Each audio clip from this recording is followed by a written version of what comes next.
In the far past of 2023, we went to Brewheim's 5-year anniversary and got this, a barrel-aged barley wine, aged in Heaven Hill and Buffalo Trace barrels for 3 years. Today, we review it.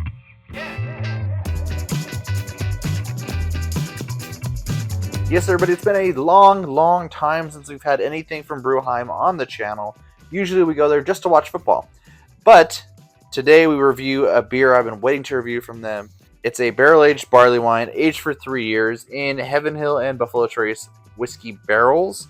However, I do want to specify that it says Haven Hill.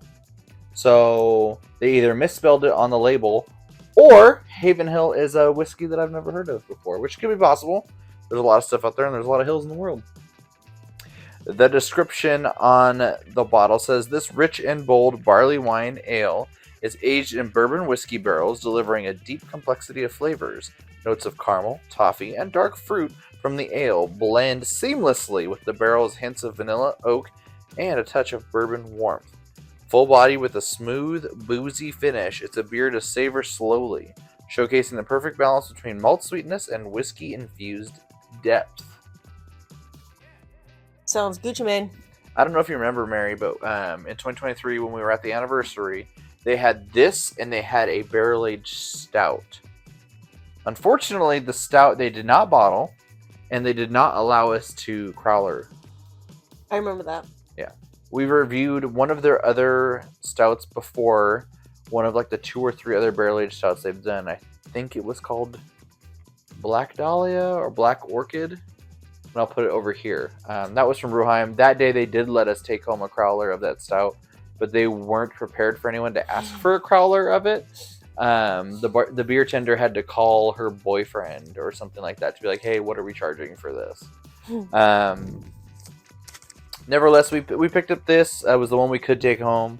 So I've saved it, and we're finally reviewing it.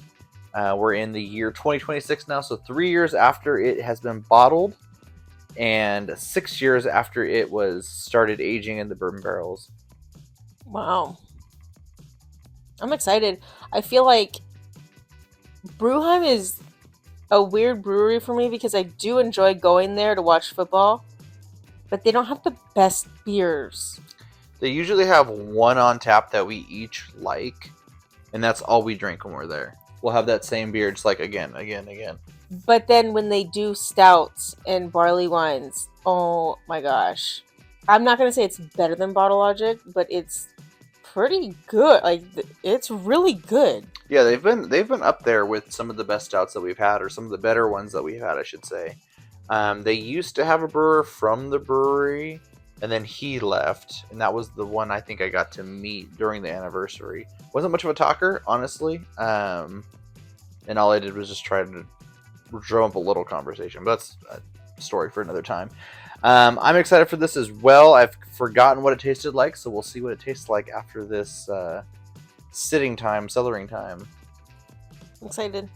Me too. So that's enough talking. Let's get to drinking. The anticipation before the cap hiss. Just like that, it's over. I don't know where these things come from. I don't either. A nice, really dark caramel color. Brown, if you will, to match my shirt.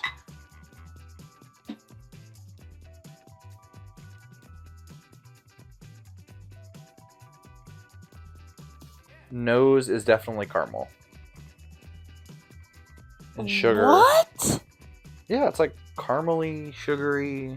When you edit this video, you'll see all of the faces that I was making. Because I always see your faces. This smells like even more Jesus.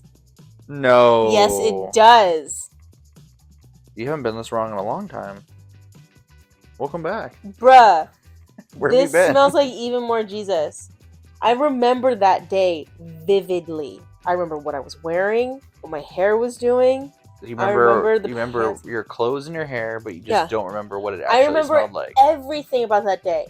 I remember smelling the beer. I'm like, well, this smells kind of weird, but I've got high hopes. And then I drank it, and it was the worst thing I've ever put in my mouth. No. That's true.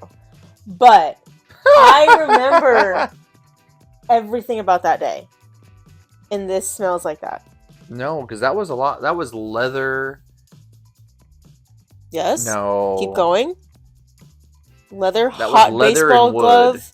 That was leather and wood. Leather, wood, hot baseball glove that you've kept in your car in the sun in the back, so the sun beats down on it. This is like caramelized sugar to me. That's what it smells like. Alright, let's taste it and see who's right.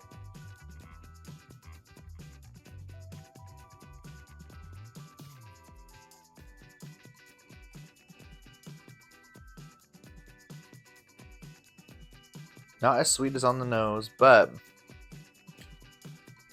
definitely caramely. Oh yeah. That barley wine flavor, like caramel, maybe vanilla. Whew. Things can taste differently than they smell. Uh-huh. This smells like leather, baseball glove, whatever. It is not a stout because it's a barley wine. Mm-hmm. It's very I'm not gonna say light because it's heavy. It's watery. It's watery. There's flavors there, but it's water. It's very subtle, I feel like. But then the alcohol really comes out for me. A lot. I think I get the alcohol in like the aftertaste if you just let it sit. But I do agree it is more subtle. And to me, it's a lot less sweet than other barley wines we've had that have barrel aged. Yes. Usually they're not candy sweet, but just sweeter than this. This is, I mean, it's nice. It's a refreshing change. You definitely taste the barrel. It's a little boozy, but man, I when we had this fresh, it must have been way boozier. Well, maybe not. If it's been aged, well, aged in the can. I mean, bottle doesn't really do much, but you taste the barrel because it's woody and leathery. You said it, not me.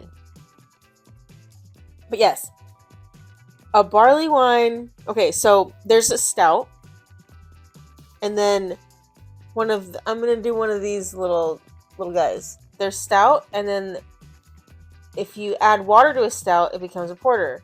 If you add sugar water to a stout, it becomes a barley wine. Oh my gosh! This is you've evolved. This is a sugar water stout. It's sweeter than a stout, even a sweet stout, even a dessert stout. No, we've had way sweeter stouts. But it's very, very watery, and I feel like all I'm tasting is water and alcohol and wood. No. I get other flavors in there. There's vanilla and caramel. I get a little bit of that wood as it warms up, but also the alcohol in there, the booziness. I get a little bit of vanilla too. I'm not gonna lie. I get a little bit of vanilla. I think it's nice. I love it. I wish they'd bring it back. Honestly, they don't do a lot of barrel-aged beers in general. They usually have 2 or 3 seltzers on tap. They do a lot of lighter beers, your pilsners and your blonde ales, and a lager or 2. When Dee Dee and I went, there was a NA beer. They have done non-alcoholic beer in the past. I think they were bought a non-alcoholic beer company that didn't do so well. So I think that's kind of in flux or not around anymore. Yeah, Bravus. Yeah. But this is really good. Yeah. I really like. I don't mean to come off as like a naysayer or anything because I said sugar water stout, but this is really tasty. And like I said before, when Brewheim does barrel-aged stouts, porters, barley, I don't know if they've ever done a porter, but barrel-aged things like this, they never miss, I feel like. They've all been really, really good, and that's why I don't understand why they don't bring them back. Same thing, I mean, we give the same critique to Green Cheek. When they do a barrel-aged stout or something similar, it's always really good. And unfortunately, just like this, limited quantities. It's hard because there's the risk of people not liking it. Like, how many people have that I've met, that you've met, that don't like stouts. Making a barrel, making a barrel aged stout is very expensive, which is why they are expensive. And I feel like places like Brewheim are more for the masses. They got the NFL package. They have light beers. They have IPAs. IPAs aren't really everybody's game either. They have seltzers. They have food trucks all the time. They have couches, Yeah, I know what you're saying. It's just... It sucks. And I know Bottle Lodge's got their name out there. The brewery's got their name out there. But I think a third brewery should throw their hat in the ring and try. Yeah. Everywhere else does some good, decent regular stouts or imperial stouts, but no one does really like a barrel-aged stout. Yeah. And Brewheim, they've changed brewers one or two times since this. And I know that really changes their recipes for the beer that they bring out too. And that's kind of a problem, is this guy is no longer here anymore. So because he's gone, maybe they won't make it again. They probably won't. We've talked to some of the beer tenders and they've been like, yeah you're not going to taste this beer again. Yeah. You won't taste this beer again. Which kind of sucks, honestly. They've really messed up in that regard, in my opinion. But if they can get back to something like this, or like the other stouts that we've had from them, they could be in a good place and have something. They can keep the other stuff on the menu. All you're removing is like one or two beers off the tap, and I'm sure they're not. We've seen how many taps they have. I'm sure some of those are empty. Oh yeah, what's hooking up another keg to the tap, really? I know it's a little bit more expensive to make beers like this, but people do appreciate it. There's people out there. A little more expensive. How long was this aged for? 3 years? 3 years. This one was 3 years aged, yeah. But usually one you age for in one, only one type of barrel, and you only age it for like a year. Yeah. Sometimes only 9 months. And this one was cool because it was special for their anniversary. So that was it. Yeah. I'm not mad at that, because Brewheim's not known for stouts, barley wines, porters, or any bigger, heavier beers like that. If they bring it out for their anniversary, great. Now, they're not known for that stuff. Bottle Logic is, so that's why they have half of their half of their taps are barrel-aged stouts, because they're a barrel-aged stout place. So is the brewery. That makes total sense. Brewheim's just not. Yeah, I wish more of the breweries would have a wider selection of styles of beer. Yeah. We've said this about Green Cheek before. There are a lot of just IPAs, West Coast and hazies. Yeah. They do some other stuff here and there, but it's only one or two, maybe three taps that are dedicated to other things. And Brewheim's another one. Like I said, they have a lot more of the lighter, more catering to the masses styles of beer. But they're just not that good, if I'm being honest with you. Like I said, they usually have 2 or 3 other beers that we'll order or like, and we pray those stick around. But that's neither here nor there. Rating this beer, I'm going to give it a 4.25. I'm going to give it a 4.5.